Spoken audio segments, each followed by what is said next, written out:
Hey everyone, thank you for joining here for another episode at Investing with All I See is W. Today, I wanted to make this video to share with you some ideas that I was thinking about this morning on how to improve on your happiness level, right? And most of us tend to think, okay, that's an easy thing to do, but really it does require proactive planning, and it does require for you to sit down and really understand the what, the how, and the why. And I'll break that down for you. And let's get started. Now, the first element to improve on your happiness level is being able to love yourself, right? And what does that all mean? Loving yourself means loving what you do. What are your habits? What do you enjoy doing? Like, let's say, for example, if you have hobbies like playing sports, you love just taking a walk, you love just going to the movies, or anything, or just going out to the park, just doing the things that really shape your internal self to improve on your happiness. I think that's what's key.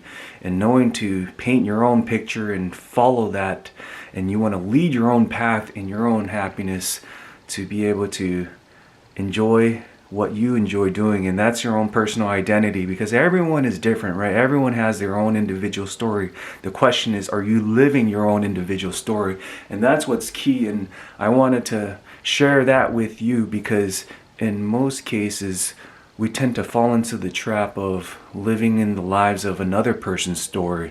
And that's up for you to decide whether you want to live your life with that own style, or if you're different. Let's say if you're more of an independent person where you feel like your happiness can be painted around the picture of just you living your own story. I mean, that right there is something that you all have to figure out. But I feel like in order for you to improve on your happiness, definitely knowing what makes you happy and just doing the things that you enjoy doing, right? It can be the simple things, or it can be just, if you like traveling, you just do all those things. But just making sure you live your own life and you know to love yourself and continuously improve on your own things that you love doing and continue to follow that and be consistent. Because at the end of the day, it's you living your own movie. And the question is, do you want to be the main person in the movie, or do you want to be someone else secondary to the movie? All right.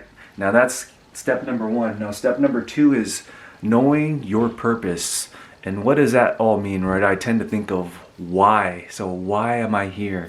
So that's a very difficult question to consider, right? But what's interesting is you're able to establish your own purpose for why. Why do you exist, right? So that definitely has to tie with the what. All right, what do you enjoy doing? Well, I like going to the park. I like doing this. I like working out. Okay, well, why? Why do you exist, right? Are you a leader in this world where you want to be a servant to others, to help one another out, to be able to help support them achieve their goals? So that's considered a why. But knowing your own purpose is very fundamental, because we all are different and we all have different skill sets.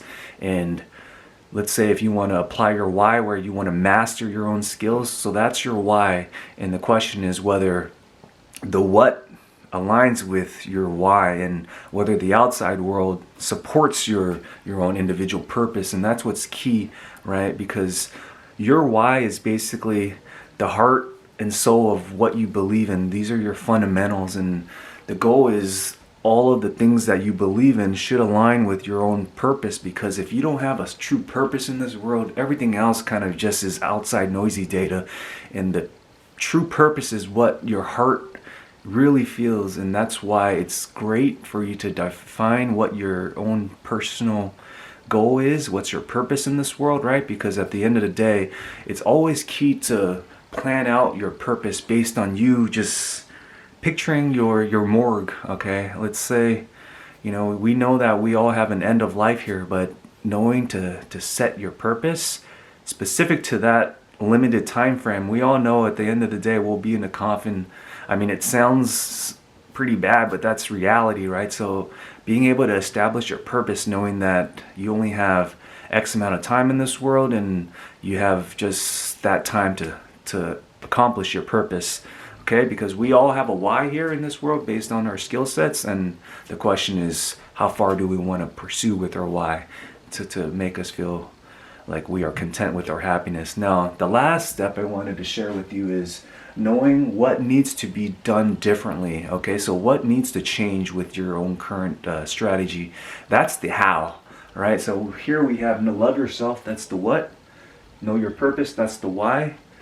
Know what needs to change, that's the how. Okay, so once you recognize some of the bottlenecks that you're falling into, let's say for example you're falling into traps. Let's say if you're not able to love yourself because you can't do the things that you enjoy doing, and you apply all of your time and energy into other aspects in this world, and that means it's very difficult for you to be able to do things differently, because most of your attention is not being able to love yourself, and it's being applied elsewhere in this noisy data world. And that means you're not really touching on aligning with your purpose as well. So the key thing is knowing how to improve on your what and your why.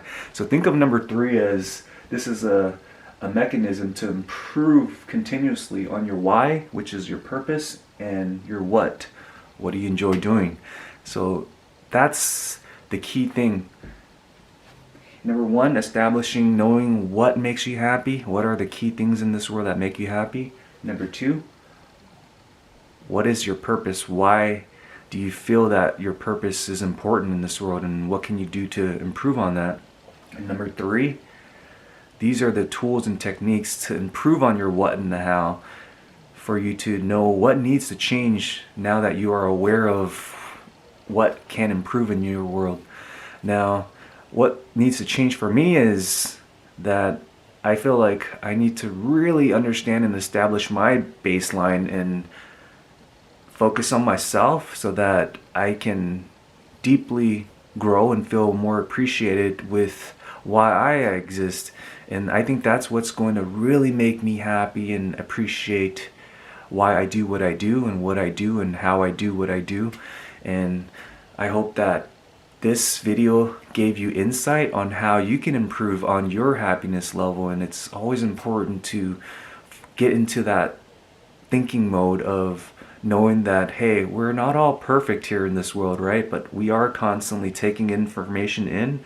We are continuously learning. And the key thing is recognizing what we're good at, what are the bottlenecks, and what can we do to improve on our happiness level. And I hope that this video added value, and I will be producing more related content. My goal is to share more on the meditation lines, because I feel like with meditation that does really help with understanding your core purpose as well as improving on your happiness level as well. So once again, thank you so much for watching another episode here at Investing with All I See Is W, and I hope you enjoyed this video that I made. And if you thought it was value add, please consider liking and subscribing to my video below so I can produce more related content. Well, thanks again, and hope you all have a great weekend, and I hope that you try to understand your why, what, and how in relation to happiness. Thanks again.